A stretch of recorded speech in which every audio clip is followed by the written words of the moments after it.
우리 통합고용세액공제 같은 경우는 올해는 23년도 대비 24년도에 고용인원이 증가됐다라고 하면은 이제 통합고용세액공제 1차 년도가 있는 거고요. 그 다음에 23년도 작년에 우리가 통합고용세액공제를 이미 받은 회사 같은 경우는 고용인원이 계속 증가가 돼 있었으면은 올해 그 23년도 이제 작년도 이제 받은 통합고용세액공제 2차 년도 공제가 가능하고요. 그 다음에 어디까지 또 한 번 더 보셔야 되냐면 2022년도를 보셔야지 돼요. 2022년도에는 통합고용세액공제가 없었고 저희가 고용증대가 있었죠. 그래서 22년도에 고용증대 세액공제를 받으신 분들은 올해 3차 년도 공제가 가능한지 이 부분까지를 같이 살펴보셔야 됩니다. 근데 만약에 이제 22년도보다도 우리가 인원수가 줄었다라고 하면은 22년도에 받은 고용증대세액공제 추징해야 되고, 작년에 받은 통합고용도 추징을 해야 되겠죠. 그래서 요게 이제 그 22년도에 대한 3차 년도 공제, 그 다음에 23년도에 대한 2차 년도 공제, 그 다음에 24년도 1차 년도 공제가 있는 그런 형태가 되고 있어요.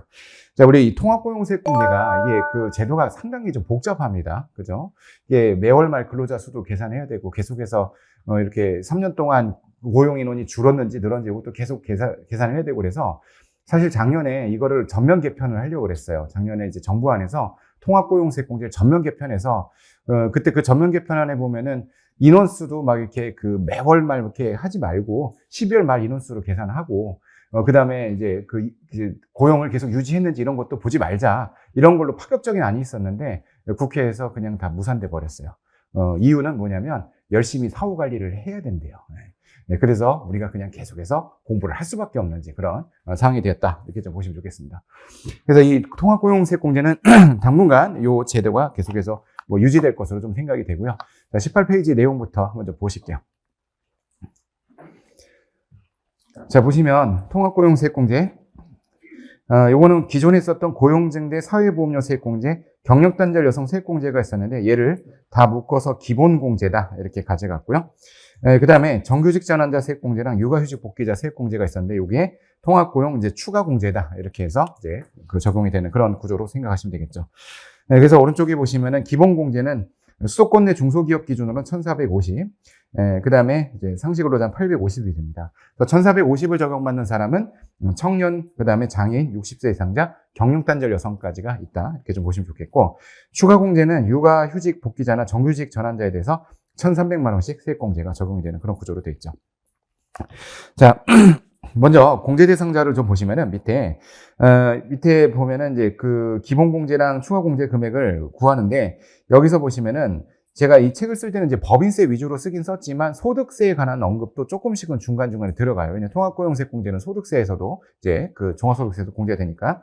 자, 그래서 이 그 통합고용세액공제를 소득세 법인세에서 공제한다. 법조문은 그렇게 돼 있기는 해요. 자, 근데 여기서 소득세를 계산할 때는 사업소득에 대한 소득세만 해당한다 이렇게 돼 있습니다. 자, 이게 왜 그러냐면은 우리가 종합소득세를 신고할 때는 사업소득이 있으신 분들은 당연히 사업소득에서 그 통합고용세액공제를 받으면 되겠지만 만약에 사업소득과 근로소득이 같이 있다 그러면은 근로소득 부분에서는 이 통합고용세액공제를 적용하지 않아야 돼요. 자, 그러면 산출세액에서 어떻게 돼요? 사업소득에 대한 산출세액만 발라내서 거기에 대해서 이제 세액공제를 받아야겠죠. 그 다음에 여기서 하나 더 있어요. 법인과 다른 게 부동산 임대업에서 발생한 거는 요거를 세액공제를 적용할 수가 없습니다. 그래서 이제 만약에 일반적인 사업소득과 또 부동산 임대소득이 같이 있다라고 하면은 이걸 또 산출세액을 발라내야 돼요. 발라낼 수 있어요, 없어요? 있죠. 왜냐하면 우리가 사업소득과 부동산 임대소득은 처음부터 어떻게 해요? 소득 코드 자체가 다르죠. 40번하고 31번인가 30번 이렇게 달리 쓰기 때문에 구분이 될 수 있다라고 볼 수 있습니다. 그래서 사업소득, 종합소득세 할 때는 부동산 임대소득이라는 이런 것들을 또 발라내는 걸 한번 좀 생각을 해주셔야 되겠고. 자, 그 다음에 이게 내국인에 대해서 적용한다라고 했는데 내국인은 거주자 내국법인, 그래서 개인, 그 다음에 법인 둘 다 이제 공제가 된다는 그런 뜻이고요. 자, 넘어가시면 소비성 서비스업이 제외돼요. 이 밑에 있는 업종은 이제 그 통합고용세액공제를 받을 수가 없는데 먼저 호텔 여관업하고 주점업, 그 다음에 그 밖에 오락 유흥 목적으로 하는 사업이다 이렇게 되어 있습니다. 호텔 여관업에 대해서 이제 보실 때는 어떻게 보셔야 되냐면 밑에 있는 이 코드가 제가 이게 그 한국표준산업 분류 코드를 넣었어요. 그래서 한국표준산업 분류 코드는 이제 국세청 업종 코드랑 비교해 보시려면은 우리 기준경비율 조회 메뉴 있죠? 홈택스에 기준경비율 조회 메뉴에 가면은 거기서 한국표준산업분류표랑 이제 기준경비율을 이제 적용하는 업종 코드랑 국세청 코드랑 연계표가 있어요. 그 엑셀을 다운 받으셔서 요 이제 한국표준산업분류표에 해당하는 요 코드는 이제 그 통합고용세액공제가 안 된다 이렇게 좀 보시면 좋겠고, 그래서 오른쪽에 보시면요. 그 생활 숙박시설, 그러니까 레지던스 호텔이에요. 레지던스 호텔 같은 경우는 이게 통합고용세액공제가 되느냐 이런 얘기인데, 레지던스 호텔은 5.109가 돼갖고요. 여기 보면은 기타 생활 숙박시설 운영업에 해당한대요. 자, 그러니까 호텔업은 5.101이고 여관은 5.102니까 여기에 해당되지 않죠. 그래서 여기는 이제 통합고용세액공제가 된다. 이제 이런 얘기라고 보시면 좋겠습니다. 그래서 뭐 비슷하니까 뭐 안 되지 이렇게 아니라 코드를 가지고서 이렇게 좀 체크를 좀 해주시면 좋겠고요. 자, 그다음 왼쪽에 보시면 다시 이 주점업은요. 조금 큰 대분류, 이제 중분류 정도 체계가 돼요. 이 주점업 밑에 뭐가 있냐면, 일반 유흥주점하고 무도 유흥주점하고 단란주점이 이렇게 돼 있는데, 여기 해당하지 않는 주점업은, 통합고용세액공제가 될 걸로 생각이 됩니다. 그래서 밑에 보시면은, 일반 무도, 그 다음 단란주점은 이제 소비성 서비스업이니까 세액공제가 안 되지만, 생맥주 전문점이라고 돼 있는데, 이게 일반적인 그냥 우리 맥주 파는 그런 집이, 그런 이제 그 술 파는 곳인데 여기가 이제 주점업으로 들어가요. 그래서 제가 예전에 저희 기장거래소 중에 이제 그 생맥주 전문점 요 코드인데 통합고용세액공제 받았거든요. 직원 여러 명 고용하니까. 근데 이게 소명 안내가 나왔었어요. 주점업이라서 안 된다. 그렇게 찍혀 있어요. 소명 안내. 그래서 제가 얘기했죠. 이 주점업 중에서는 그 소비성 서비스업은 유흥주점이나 단란주점만 해당되기 때문에 여기는 소비성 서비스업이 아니다. 그래서 세액공제 대상이다. 이렇게 해서 소명서를 내갖고 넘어갔는데 국세청에서 이제 이거를 좀 큰 틀에서 주점업은 그냥 전부 다 이제 보냈었던 거죠. 이제 그렇게 해서 생각을 해보시면 좋겠고. 자, 그 다음에 그 밖에 오락 유흥을 목적으로 하는 사업이라고 돼 있는데 이게 신규칙에 그동안 내용이 없다가 올해 처음으로 이 내용이 좀 들어갔어요. 그래서 4가지 업종이 좀 추가됐는데 무도장, 그다음 사행시설, 그다음에 안마시설, 마사지 이게 4가지 업종인데 얘는 적용을 언제부터 하는 거냐면 24년 3월 22일 이후 개시하는 과세연도부터 적용하니까 2025년부터 적용이 된다라고 봐야겠죠. 대부분 개인법인은 25년도에는 이제 소비성 서비스업이 이 4가지 업종이 더 늘어났다. 이렇게 좀 봐주시면 좋겠습니다. 그래서 소비성 서비스업 먼저 공제 대상인 이제 업종 여기부터 좀 살펴봤고요. 자, 오른쪽에 21페이지 보면 기본 공제를 좀 볼게요. 이 기본 공제는 일단 법령을 보면요. 이 제도 자체는 상당히 좀 심플해요. 이 근로자 수가요. 상시 근로자 수가 직전 연도보다 증가를 하면 돼요. 그 증가를 하면은 그 해당 과세 연도와, 즉, 올해 증가된 연도와 그 다음 2년이 되는 날, 그동안에 이 소득세 법인에 있어서 공제한다로 됐기 때문에 한 명만 증가를 해도 그 증가한 인원 한 명에 대해서 2번을 세액공제를 더 받는 그런 구조로 되어 있어요. 그래서 기본 구조를 제가 한번 먼저 설명을 좀 드리면요.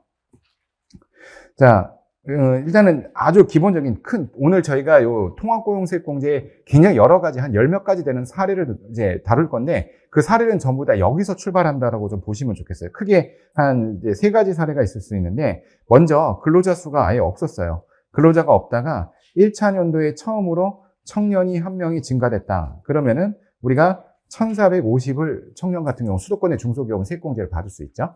근데 이게 한 명만 증가되어 있는 요 상태인데 다음 연도에도 그 한 명이 그대로 유지되고 있으면은 다음 연도에 1,450을 한 번 더 받는 거예요. 그리고 다음 연도에 다시 또 그 한 명이 그대로 유지가 되고 있었다. 그러면은 그 다음 연도에도 1,450을 다시 받는 그런 구조로 되어 있습니다. 그러면 당연히 이거를 한 명이 증가가 돼갖고 세액공제를 2번 이렇게 연속으로 더 받으려면은요. 이 고용 인원수를 유지를 해줘야 되겠죠. 고용을 유지해야 된다.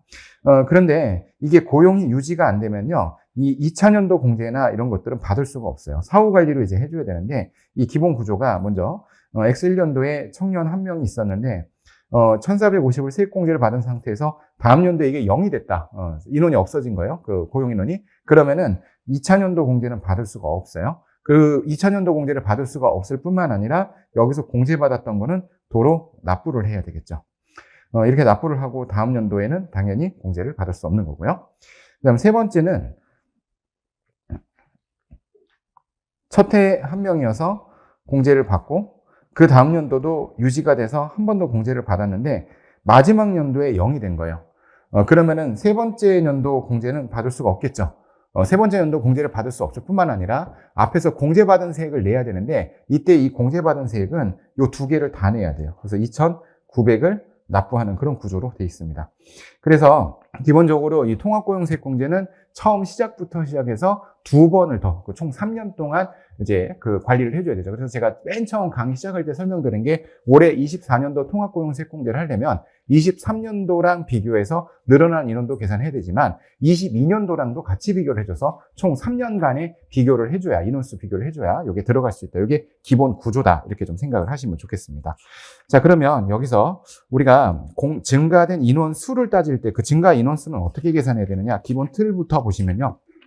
우리 26페이지 잠깐 가보시면 책 26페이지 보면은 이 근로자 수라고 하는 거는 계속해서 변경되죠. 연도 중에 이제 직원들이 입사를 하고 퇴사를 하고 이게 계속해서 변동이 일어나니까 이 근로자 수의 계산은 매월 말 근로자 수를 다 합쳐서 12개월로 나누게 돼 있어요. 그래서 매월 말 근로자 수를 더해서 그래서 말일자 기준으로 근로자 수를 계산을 해야 되는 거예요. 그러니까 월 중에서 변동되는 거는 고려하지 않아요. 말일 기준으로 따지는 거고, 그거를 이제 다 더해서 12로 나누는 그런 구조로 해서 증가된 인원수를 이제 계산을 하도록 되어 있습니다. 자, 22페이지 돌아오셔서 기본공제를 저희가 이제 위주로 계속 설명을 드리고 있는데, 이 기본공제를 할 때 청년 등 상시 근로자의 증가된 인원수에다가 우리 수도권 내 중소기업은 1450, 그 다음에 청년 등 외 같은 경우는 850을 공제를 받아요. 그럼 이 청년 등에 해당되는 사람이 이제 청년이 이제 그 15세 이상, 34세 이하인 사람, 장애인, 그 다음에 60세 이상자, 경력단절 여성이 들어가요. 자, 근데 여러분들 이제 지금 24년도 귀속 실무하고 나면은 바로 25년도 실무해야 되잖아요. 25년도 실무 여기에 청년 등의 하나가 늘어나는 사람이 있어요. 탈북민이 늘어납니다. 탈북민. 그래서 북한 이탈 주민이라고 이제 법조문에 써 있는데, 이 북한 이탈 주민 같은 경우는 또 청년 등으로 들어가서 이제 공제가 되는데, 그럼 또 이게 시행 시기가 이럴 수 있잖아요. 북한 이탈 주민을 옛날부터 고용을 하고 있었을 수도 있잖아요. 근데 그거에 대해서는 적용을 안 하고 25년 1월 1일 이후 이제 고용한이라고 이제 그 부칙이 들어가요. 그래서 그 이제 직원이 입사를 하면요, 물어봐야 돼요. 혹시 북한에서 오셨는지 같이 다 물어보셔야지. 그것까지 확인을 해봐야 되는 그런 상황이죠. 친인척인지 물어보고 북한 이탈 주민인지. 요거는 지금 이제 그 시행령인데요. 조세특례제한법 시행령 입법 예고까지 들어간 거라서 오늘 강의를 촬영하는 오늘 현재는 아직 공포까지는 안 됐어요. 입법 예고는 끝났는데 공포까지는 안 됐는데 좀 달라질 수도 있을 것 같은데, 어쨌든 요거는 제가 확정이 되면은 약간 책의 추록처럼 해갖고 텍스트인도 된 홈페이지에다가 좀 올려놓을게요. 시행령 책. 그래서 제가 이거를 담을까 말까를 되게 고민을 많이 했어요. 고민을 많이 했다가 이제 혹시라도 시행령 입법 예고가 달라지면 또 책을 좀 바꿔야 되는 문제가 있어서 일단은 강의 때 언급을 드리고 나중에 추록을 좀 드리려고 해요. 그런 사항이 몇 개가 좀 있어요. 제가 좀 이따 강의하다가 25년도 거, 24년도 거는 괜찮은데 5년도 거가 조금 있으니까 봐주시면 좋겠습니다. 자, 22페이지 상시근로자의 범위를 볼게요. 이 통합고용세액공제를 하는 기본적인 구조는요, 이제 우리가 임시직이나 그런 사람들을 이제 고용한 거는 이제 세액공제 대상이 아니에요. 그러니까 상시근로자라는 개념을 쓰는데, 이 상시근로자의 개념이 일단은 근로기준법에 따라 근로계약을 체결한 내국인 근로자다. 이렇게 부르고 있습니다. 그랬을 때 이 근로계약을 체결한 내국인 근로자인데, 그러면은 가장 기본적으로 뭘 봐야 되냐면, 여기 제외되는 사람을 볼 때 제일 아래쪽에 보시면요, 근로소득 원천징수부에 따라 근로소득세를 원천징수한 사실이 확인되지 아니하고, 그 다음에 보시면 국민연금, 건강보험 이거에 대한 이제 납부 사실이 확인되지 않는 사람은 제외되도록 되어 있습니다. 자, 그러면 요거를 이제 세법을 이제 우리가 적용을 하고 해석을 할 때 이런 사람은 제외된대요. 어떻게 제외돼요? 근로소득세를 원천징수하지 아니하고 엔드 요건이거든요. 그 다음에 연금이나 건강 중에 하나를 가입하지 않은 사람은 제외된다. 그러면은 이 말을 반대해서 법조문을 반대 해석한다라고 하는데, 반대 해석하면요, 셋 중에 하나만 확인이 되면은 세액공제가 가능하다. 이렇게 볼 수가 있어요. 그래서 셋 중 하나만 가능하면은 이제 확인되면 되는데, 그래서 일단 기본적으로 4대 보험 근로자에 대해서 적용을 하는 거다. 이렇게 좀 보시면 좋겠고. 자, 그 다음 위에 올라가시면 내국인 근로자를 얘기를 하고 있어요. 근데 이 내국인의 정의라고 하는 것은요, 거주자를 얘기합니다. 소득세법상 거주자. 왜 그러냐면, 우리가 사전적으로 내국인이란 표현을 쓸 때는 국적을 갖고 말하는 게 맞아요. 내국인, 외국인. 그런데 지금 여기 들어가 있는 이 내국인은 조세특례제한법에서 쓰는 내국인이라는 용어, 이제 이 용어를 조세특례제한법에서 정하는 용어의 정의를 따라가야 돼요. 근데 잠깐 앞장에 한 번만 가보세요. 두 장만 앞으로 가보시면은 19페이지에서 조세특례제한법 제2조가 이제 정의조항인데, 여기서 내국인의 정의를 뭐라고 했냐면 소득세법에 따른 거주자랑 법인세법에 따른 내국법인이다 이렇게 얘기를 했어요. 그렇기 때문에 우리가 이제 외국인, 국적이 외국인이라 하더라도 국내에 들어와서 이제 일을 하고 계시는 분들이 이제 거주자에 해당되면은 요거를 그냥 통합고용 세액공제 대상이다 이렇게 좀 볼 수가 있어요. 근데 여러분 우리가 거주자는 어떻게 해서 거주자를 이제 판단하나요? 여기 보는 것처럼 국내 주소를 두거나 183일 이상 거소를 둔 개인이라고 되어 있어요. 자, 그러면 외국인이 한국에 들어와서 일을 하는데 그러면은 그 어느 시점부터 거주자로 보고서 세액공제를 할 수가 있을까요? 요게 183일이 지난 때부터 하는 거냐, 요런 것들을 좀 고민을 좀 해봐야 되는데, 이거는 우리 22페이지 돌아오셔서 여기다가 책에다가 내용을 볼 때 책 뒤를 한번 연결을 해서 좀 보시면서 좋을 것 같아요. 102페이지라고 연결하고 한번 잠깐 좀 갔다 와보실게요. 102페이지.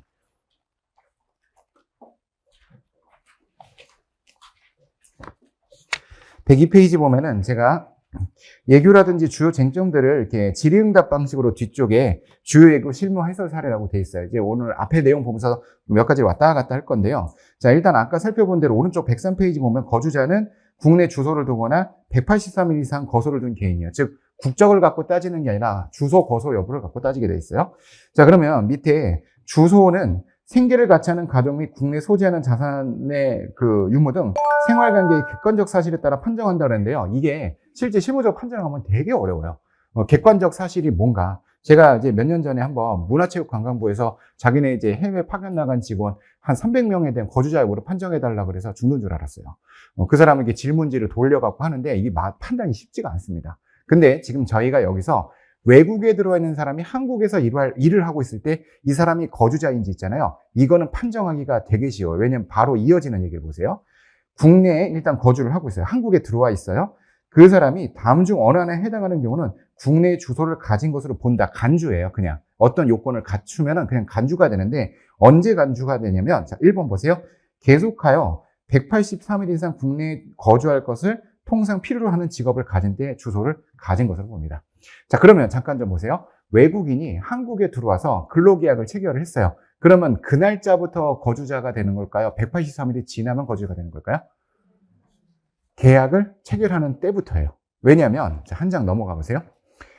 한 장을 넘어가 보시면 104페이지에 이런 얘기가 있어요. 비거주자가 거주자가 되는 시기는요. 국내에 주소가 있는 것으로 보는 사유가 발생한 날이에요. 사유가 발생한 날부터. 자, 거소는 183일 이상이 필요하지만 주소는 183일 필요 없어요. 그냥 주소를 두면은 그때부터 거주자가 되는데 주소로 보는 사유가 언제 발생하겠어요? 앞에 보면 주소로 보는 사유가 뭐예요? 국내에 183일 이상 통상 거주를 필요한 직업을 가진 때가 되죠. 그래서 결론적으로 자 102페이지 아래쪽에 네 줄, 이게 결론이거든요. 한번 줄 쳐보세요. 국적이 외국인인 근로자가 국내에 있는 기업에 취업을 하면서 기간에 정함이 없는 근로계약을 체결하면은 그거 자체가 어떻게 해요? 183일 이상 거주를 필요하는 직업을 가진 것으로 볼 수가 있죠.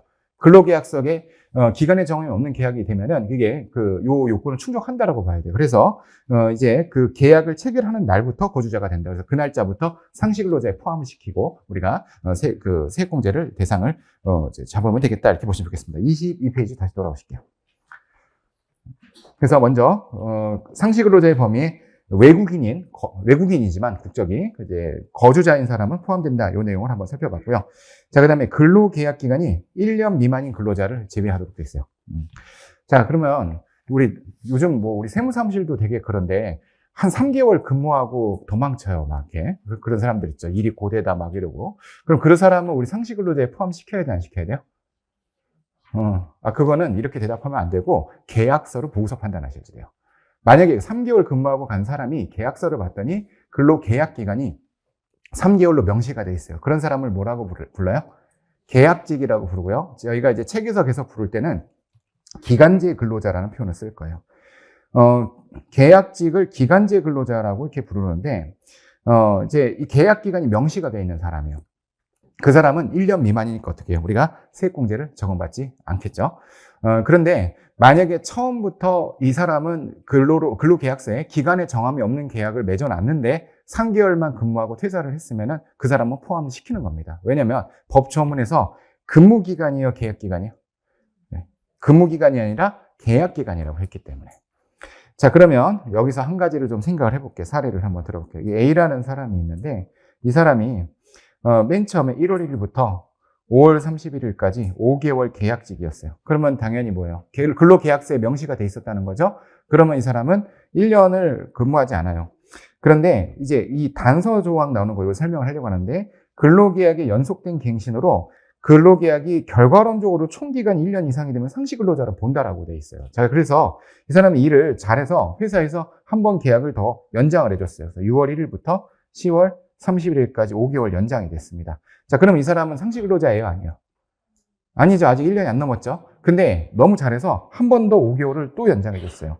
그러면은 3월 31일까지 해서 또 5개월이 연장됐으면은 이 사람은 이제 비로소 어떻게 돼요? 총 근로계약 기간이 연속된 갱신으로 1년 이상이 돼버렸죠. 자, 그러면 이 사람은 언제부터 상시 근로자가 되느냐예요. 이게 되게 여러 가지 설이 있을 수가 있어요. 뭐, 이렇게, 맨 처음부터일 수도 있고, X2년도 1월 1일부터 있을 수도 있는데, 이건 언제냐면은 11월 1일부터 요 갱신월이거든요. 요 갱신월부터 상시 근로자가 돼요. 그래서 5개월치만큼 포함시키는데, 그걸 이제 예규에서 어떻게 표현하냐면요. 자, 밑에 보실게요. 근로기간의 합계가 1년 이상이 되게 되는 계약 갱신이 발생한 월부터. 자, 그러면 첫 번째 계약과 두 번째 계약은 1년 이상이 안 됐었죠. 그럼 여기서는 상시 근로자가 아니에요. 근데 세 번째 근로계약을 갱신하면서 그때부터 어때요? 1년 이상이 돼버렸죠. 그러면은 그 1년 이상이 되는 계약 갱신이 발생한 세 번째 계약의 갱신 월부터가 이제 그 상시 근로자로 포함을 시키는 겁니다. 그럼 실질적으로는 이 사람은 이렇게까지만 근무하고 퇴사를 했다 하더라도 11월 1일부터 3월 30일까지 이제 5개월 동안 상시 근로자 수에다가 포함을 시키면 되는 그런 내용으로 보시면 좋겠습니다. 자, 여기까지 좀 살펴봤고요.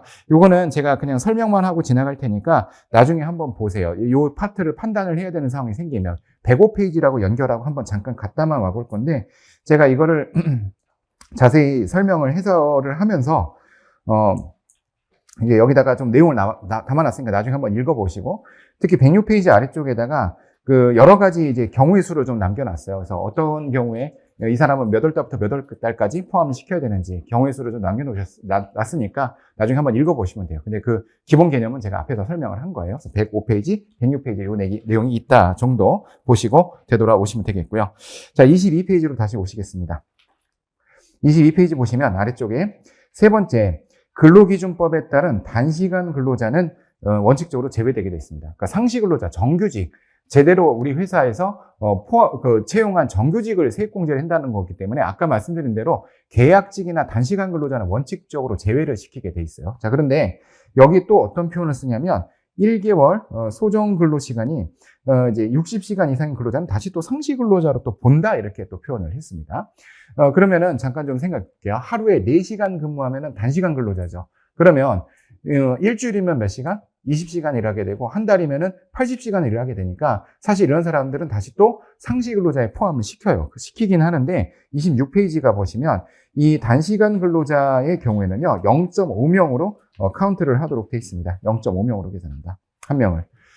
그래서 여러분 꼭 뭘 이 과정에서 지켜보셔야 되냐면 급여 내용을 보셔야 돼요. 급여에 이제 급여 대장 여러분들 작업을 하시잖아요. 근데 이 사람의 급여가 최저임금이 안 돼요. 작년 24년 기준 206만 원인가 그렇죠. 206만 원이 안 되면은 무슨 뜻일까요? 둘 중에 하나예요. 사장님이 최저임금법을 위반하고 있다. 그런데 그렇게 우리가 신고를 할 수는 없잖아요. 그렇진 않겠지. 그런 단시간 근로자라고 생각을 해야 되겠고, 급여의 수준이라든지 요걸 계산을 생각을 해봐갖고 0.5명으로 카운트해야 되는데 요거를 많이 빠뜨리십니다. 급여가 줄어든데도, 적은 분들인데도 이거를 이제 0.5명 카운트를 안 해가지고 이제 과다하게 세액공제를 받는 경우가 있을 수 있으니까 좀 잘 체크를 해주시고, 저희 책으로는 109페이지 가서 요거를 개념을 좀 살펴볼게요. 저희가 이제 고용증대에 이제 통합고용 요거 설명을 할 때 법조문에서 단시간 근로자 이렇게 설명을 하거든요. 근데 이 단시간 근로자의 개념이 있잖아요.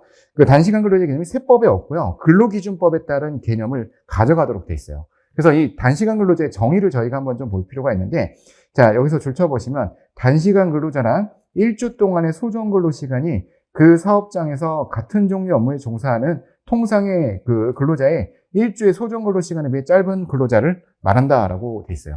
여러분, 일반적으로 여러분들 주당 몇 시간 근무해요? 아니, 실제로 몇 시간 근무하냐 물어본 건 아니에요. 실제로는 많이 하죠. 그죠? 엄청 많이 하죠. 이게 몇 시간이지? 네, 소정 근로 시간은 계약서에 적혀 있는 근로 시간. 네. 자, 근데 이게 A 세무법인이 있는데, 이 세무법인이 이제 소정근로시간이 이제 40시간이다. 대부분 이제 주당 40시간이 대부분 사무직이 다 그렇게 돼 있으니까. 그러면 이제 1일 이제 이게 주당이고, 그럼 1일 이제 8시간일 거잖아요. 그런데 여기에 김 직원이 있는데, 이 김 직원은 1일 6시간을 근무해요. 그러면 이 사람은 우리 상시 근로자에 포함을 시켜야 돼요, 안 시켜야 돼요? 단시간 근로자이긴 하지만 다른 사람 다 8시간 근무하는데 이 사람만 6시간 근무하는 거예요. 네, 아이 키워야 된다고 6시간만 근무하기로 했어요. 그러면은 이 사람은 포함은 시키되 0.5명이 되죠. 왜냐면 월간 1개월간 소정근로 시간 60시간 넘었죠. 그래서 이 사람은 이제 포함은 시키되 단시간 근로자로 봐갖고 0.5명으로 카운트를 해야 됩니다. 근데 이 사람이 하는 일은 뭐였냐면은 기장을 했어요. 기장이라든지 세무신고. 근데 박 직원이라고 있는데 이 사람도 1일 6시간을 근무하는데 이 사람은 일일 4시간이라고 할게요. 1일 4시간을 근무하는데 이 사람의 업무는 인포데스크예요. 그러니까 기장을 안 하고 세무법인에 손님이 오시면은 누구 찾아오셨어요? 그리고 이제 안내해주고 이제 차도 대접해주고 이렇게 전화도 받고 이렇게 하는 이제 기장을 전혀 하지 않는 그런 일을 하는 사람이에요. 근데 4시간 근무하니까 어떻게 하냐? 오전만 근무한 거죠. 최직원이라고 있는데 그 사람은 오후에 인포데스크 일을 해요. 이 사람들은 전부 다 4시간씩 일을 하죠. 이 사람들은 단시간 근로자가 아니에요. 그냥 한 명으로 카운트됩니다. 왜냐면 사업장에서 같은 종류의 업무에 종사하는 사람에 비해서 짧은 사람을 얘기하는 거예요. 그럼 우리 사업장에서 8시간 근무하는 게 기본적으로 뭐예요? 기장 업무하는 사람 다 8시간 근무죠. 근데 똑같이 기장 업무를 하면서 우리보다 짧은 업무를 하면은 그 사람은 단시간 근로자가 맞는데 인포데스크라고 하는 비서 업무를 하는 사람은 전부 다 4시간을 근무하고 있어요. 그럼 이 사람들은 소정 근로 시간이 다른 사람에 비해 짧은 근로자가 아닌 거예요. 그래서 그렇게 좀 보시고 좀 체크를 좀 하셔야 되겠고, 그 다음에 또 하나 이 밑에다가 예를 하나 더 들을게요. 주식회사 B라는 법인이 있는데 여기가 전 직원이 주 4일제를 해요. 저희 거래처에 있어요. 저희 거래처에 주 4일제 하는 회사가 있어요. 주 4일제를 하는데 그러면은 32시간을 근무하죠. 주당. 여기는 단시간 근로자일까 아닐까요? 아니에요. 여기는 전부 다 단시간 근로자가 아니에요. 40시간을 근무를 안 하는데? 자, 근데 여기서 말하는 소정 근로 시간이라는 거는요, 주당 40시간은 근로기준법에 따라 근로할 수 있는 최대의 시간을 얘기하는 거지, 모든 회사가 40시간을 해야 되는데 법으로 정해놓은 건 아니에요. 그럼 소정 근로 시간이란 뭐냐? 자, 위에 줄을 한번 쳐볼게요. 소정 근로 시간이란 산업안전보건법 몇 조에 따른 근로시간의 범위, 이게 이제 40시간인데, 근로자와 사용자 사이의 정한 근로시간이에요. 그러니까 아까 제가 사례를 들었던 주식회사 B, 여기는 이제 근로자랑 회사랑 어떻게 정한 거예요? 우리 회사의 소정 근로시간은 몇 시간이다? 32시간으로 정하고 전부 다 32시간으로 주 4일제를 근무를 하면은요, 그 회사는 단시간 근로자가 아니라 전부 다 어떻게 해요? 다 일반 상시 근로자가 되는 거다. 이렇게 보시면 좋겠습니다. 자, 그래서 소정 근로시간의 개념이 법으로 정해진 40시간이 아니에요. 소정 근로시간은 뭐라고요? 회사랑 근로자가 정한 이제 취업규칙이라는 여기다가 또는 근로계약서에다 정한 시간이 될 것이다. 이렇게 좀 보시면 좋겠습니다. 자, 다시 22페이지 돌아오실게요. 22페이지 돌아오시면 밑에 임원은 제외됩니다. 임원. 법인세법 시행령 40조 1항의 임원. 그러니까 보통 대표이사 같은 경우는 제외를 시키겠죠. 대표이사는 이제 제외를 시키고 하는데, 여러분 가끔씩 이제 특히나 기장 업무 하다 보면은 임원분들하고 얘기를 할 때가 있죠. 이사님하고 이렇게. 저희도 좀 회사가 큰 데들은 이사님하고 얘기를 해요. 근데 그 이사님이 등기부등본에 등기가 안 돼 있어요. 자, 그러면 그 임원은 우리가 통합고용세공제를 받아요, 안 받아요? 여기서 우리가 잠깐 생각해 봐야 되는 게 임원이 무엇인가를 생각해 봐야 돼요, 임원. 자, 앞에 가보시면요. 제가 파란색 글씨로 되어 있는 거는 전부 다 앞에 용어의 정의가 좀 들어있는 건데요.